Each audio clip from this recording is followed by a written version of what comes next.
Excuse me, বলছি পাশের সিটটা কি অকিউপাইড? বুঝতে পারেন। না আসলে 4 বছর আগে ব্রেকআপের সময় সিটটা অন্য কেউ নিয়ে নিয়েছিল তো তাই। তুই কেমন আছিস?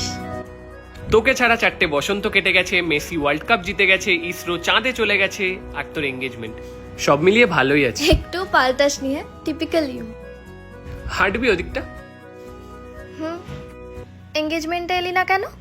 কি করতাম এসে? তোর নতুন আইটেমের সামনে গিয়ে চান্না মেরে আগাইতাম। আর প্রেম? না।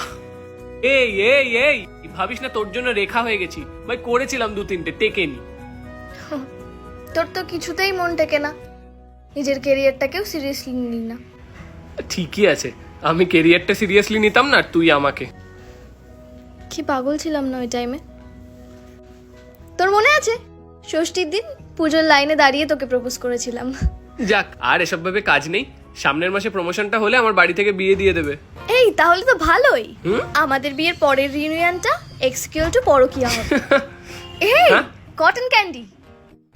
তুই পাল্টাস নি একটুও বল। দাঁড়া দেখি, দেখতে হবে আমাকে খুচরো আছে কিনা।